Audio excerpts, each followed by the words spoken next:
Human Geography of Sub-Saharan Africa. Economic Geography. The interesting part of studying Sub-Saharan Africa is the many ethnic and cultural groups in each country that bring to the surface a wide array of global diversity in our human community. Within each and every country are microcosms of human societies that hold particular customs and that may be thousands of years old. Globalization and technological advancements challenge every cultural group to adapt and innovate to make a living yet provide continuity in their heritage. Oh my goodness, I'm just going to read that sentence again. Globalization and technological advancements challenge every cultural group to adapt and innovate to make a living yet provide continuity in their heritage. Most of the population in sub-Saharan Africa works in subsistence agriculture to make a living and feed their families. Families are large. In recent decades, there's been an enormous rural to urban migration to large cities, which are extremely overcrowded. Sub-Saharan Africa has more than 750 million people, and most earn the U.S. equivalent of only $1 to $3 a day. As much as 70% of the people still work in agriculture, leaving little time to develop a large educated group of professionals to assist with social services and administrative responsibilities. The realm depends heavily on outside support for technical and financial assistance. Computers, medical equipment, and other high-tech goods are all imported. African states have formed trade agreements and have joined the African Union to assist each other in economic development and trade. Sub-Saharan Africa has nearly 40 urban areas of more than 1 million people. At the center of the central business districts are modern high-rise business offices, as well connected to the global economy. High-rise business offices that are well connected to the global economy. Outside are slums with no services and miserable, unsanitary conditions. The informal sector of the economy, that which is not regulated, controlled, or taxed, has become the primary system of doing business in most of the cities. The informal sector comprises trading, street markets, and any other businesses without financial records for cash transactions. The lack of government regulation and control prevents taxes from being assessed or collected, which in turn diminishes support for public services or infrastructure. The formal sector of the economy, that which the government can regulate, control, and tax, is forced to foot the bill to operate the government and to support public services such as education, security, and transportation. In spite of the misery and unhealthy conditions of the slums where millions of people already live, more migrants from the countryside continue to shift to the city in search of jobs and opportunities. African cities are growing rapidly, many without organized planning. Incomes, urbanization, and family size. Family sizes in rural countries are some of the largest in the world. The average fertility rate for much of Africa is about 5. In Mali and Niger, the rate is higher than 7. 1/3 to half of the populations of these countries are under the age of 15. Children make up most of the population in many areas, an indication that heavier burdens are placed on women, meaning that women are not easily able to get an education or work outside the home. The populations of West African countries are increasing rapidly and is expected to surpass India and China. This trend places an extra burden on the economy and on the environment. Personal income levels in the West African countries are among the lowest in the world. As far as standard of living is concerned, these are poor countries. Few economic opportunities exist for the millions of young people entering the employment market. Languages in Sub-Saharan Africa.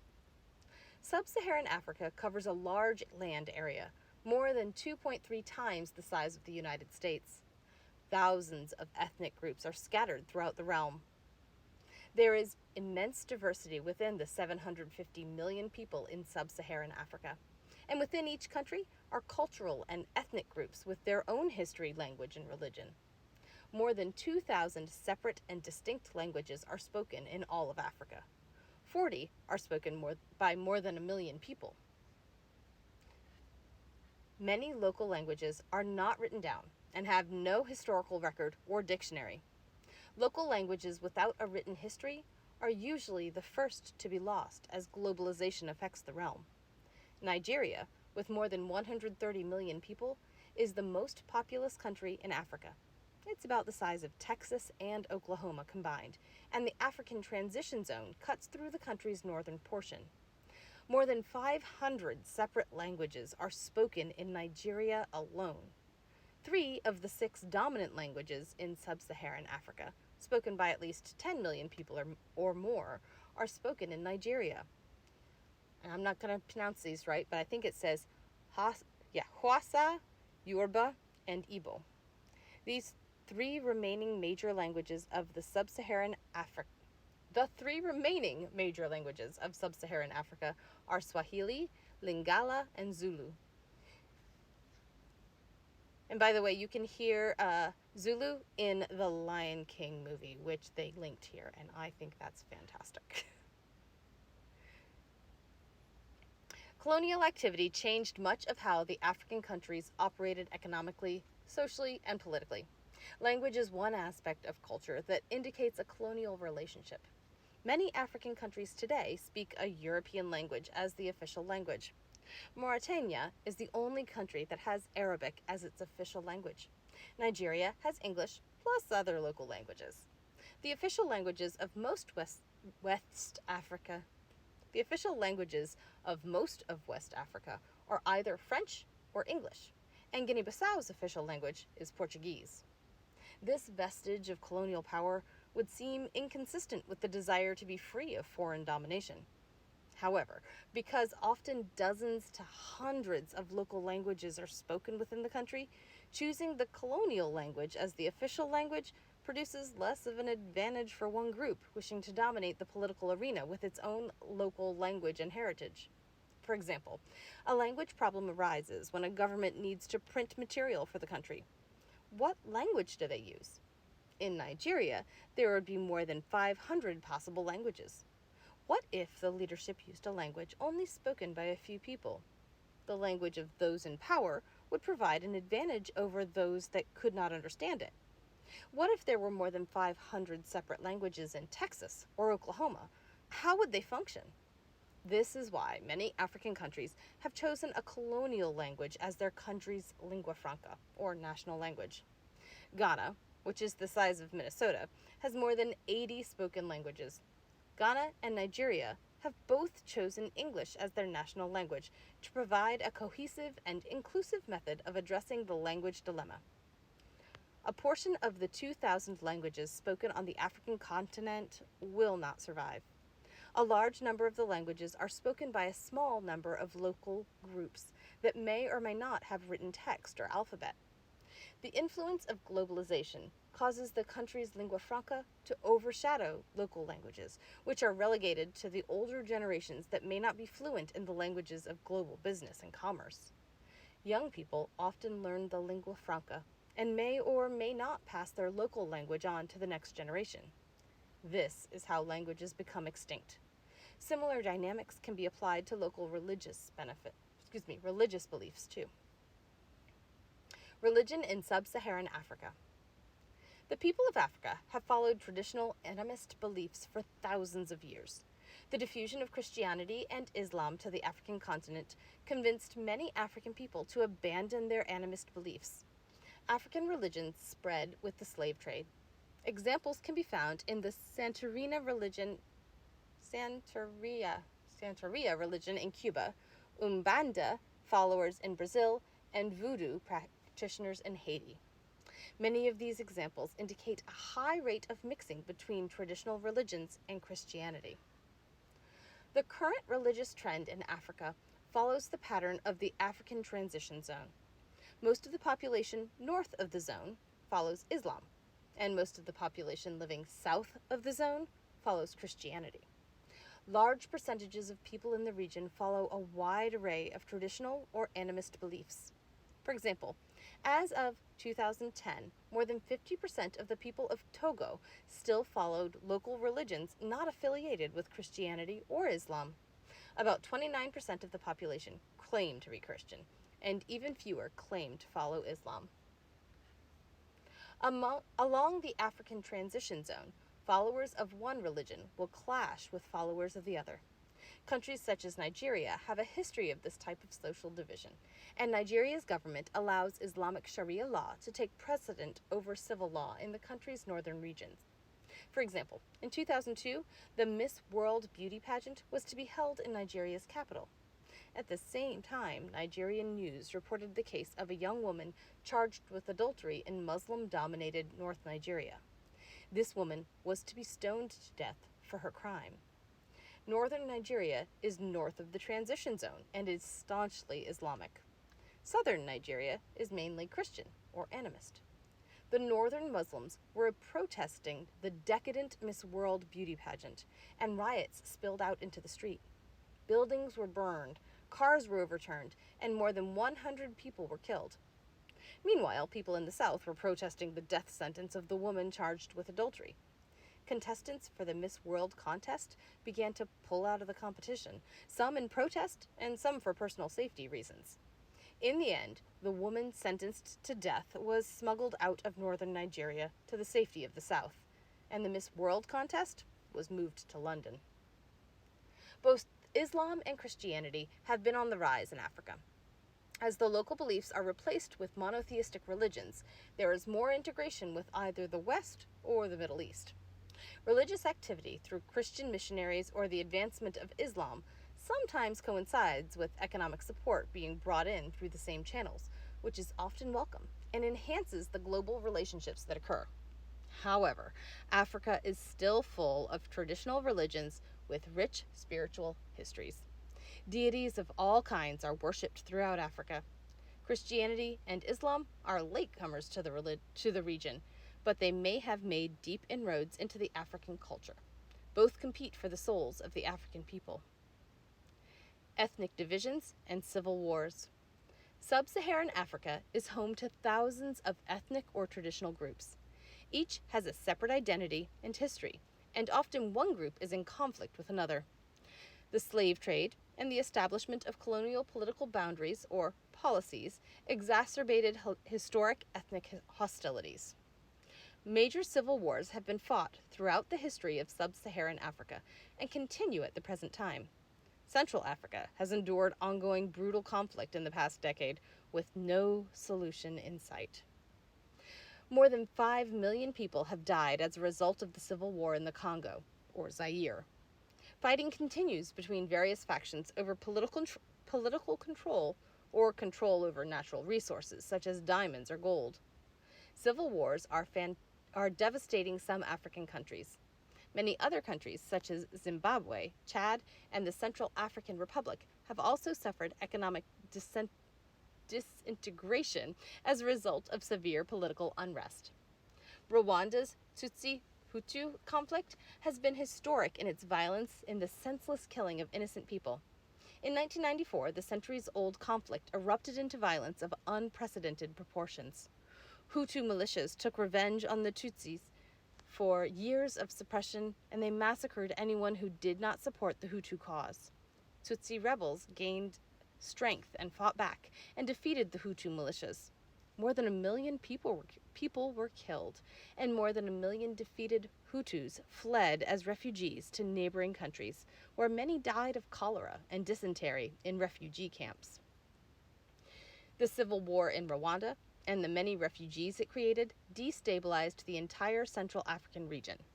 The shift in population and the increase in military arms along the Zairean border resulted in an extensive civil war in the Congo, and that has resulted in the deaths of more than 5 million people, many by disease or starvation. Over 3 million deaths are estimated to have been related directly to the war, and another 2 million by the harsh conditions in the region. The civil wars in the Congo from 1996 to 2003 changed the cultural and political landscapes and destroyed valuable infrastructure. One of the driving forces of these wars is the control of valuable mineral resources found in the Great Rift Valley along the eastern boundary of the Congo. Diamonds, gold, copper, zinc, and other minerals are abundant in this region, and wealth that can be gained from the mining of these products attracts political forces to compete for their control. Civil wars have wreaked havoc on the countries of Angola, Sierra Leone, Liberia, and Somalia. All have experienced some amount of serious conflicts in the past decade. Many of the civil wars are not reported by the news media worldwide, even though the number of people affected, injured, and killed is deplorable. In places such as the Ivory Coast, Nigeria, and Zimbabwe, the streets have become a battleground. Creating stability in parts of Africa has been challenging, as civil unrest and political corruption continue in many African countries. The core industrialized countries have been hesitant to step in or invest in the peace and stability of Africa. Governments of more than a few African countries have been unable to bring stability or provide for their people. For example, Somalia, until 2012, had no central government. Rather, it was ruled by warlords and village chiefs. Corruption, dictatorial rule, and military force have been major components of government rule in these cases. Disease in Sub-Saharan Africa. As if Sub-Saharan Africa did not have enough to work through to achieve stability, it must also cope with high numbers of people infected with HIV and AIDS. From South Africa to Kenya, there is a line of countries with some of the highest percentages of HIV-infected people in the world. The HIV virus has infected more than 24% of adults in Botswana, and some villages have lost an entire generation of adults to AIDS.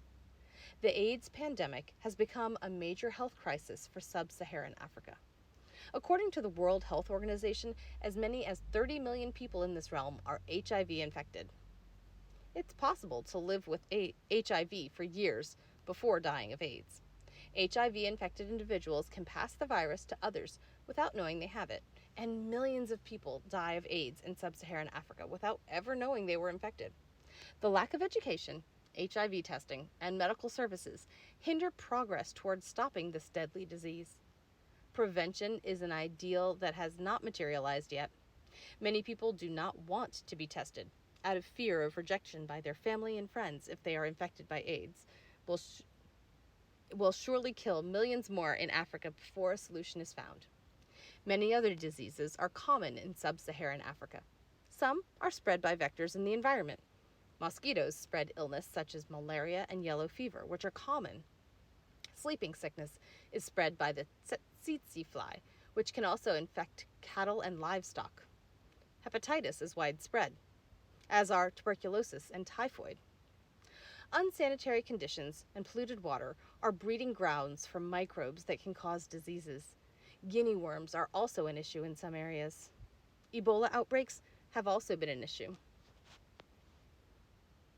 The people living in less than sanitary conditions are more likely to come in contact with and become infected with these diseases, and are also less likely to obtain medical attention at an early stage of the disease. Tourism potential. Sub-Saharan Africa has great potential for the development of tourism. Tourism is considered a post-industrial activity with mixed income opportunities. If Africa can manage its resources and provide a safe environment for travelers, tourism will have a strong impact on Africa's economic growth and will play a significant role in its future. Sub-Saharan Africa has a strong supply-side potential to attract tourists. Beach resorts alone create a large draw for tourists. The coastal waters of the Indian Ocean boast some of the finest beaches in the world, with plenty of opportunities for sailing, diving, or other water sports. South Africa is proud of its secluded beaches and beautiful coastline. Other well-known coastal tourist destinations include Zanzibar, Tanzania, Benguela Island in Mozambique, and the Seychelles. Other areas with tourism potential are the wildlife parks and game preserves. Cultural locations with a rich heritage of historical significance are growing in their attractiveness to and accessibility for world travelers. There are many positive and negative aspects to tourism, and a trade-off is usually needed. Heavy tourism traffic might have a negative impact on the environment, cultural stereotypes tend to be exploited, and the disparity between wealthy tourists and service workers earning a modest wage may lend itself to divisions and social friction. Tourism demands higher levels of security and public health at all levels. Money spent on tourism development is money not spent on schools or clinics. On the other hand, Without the tourism income, there are no jobs.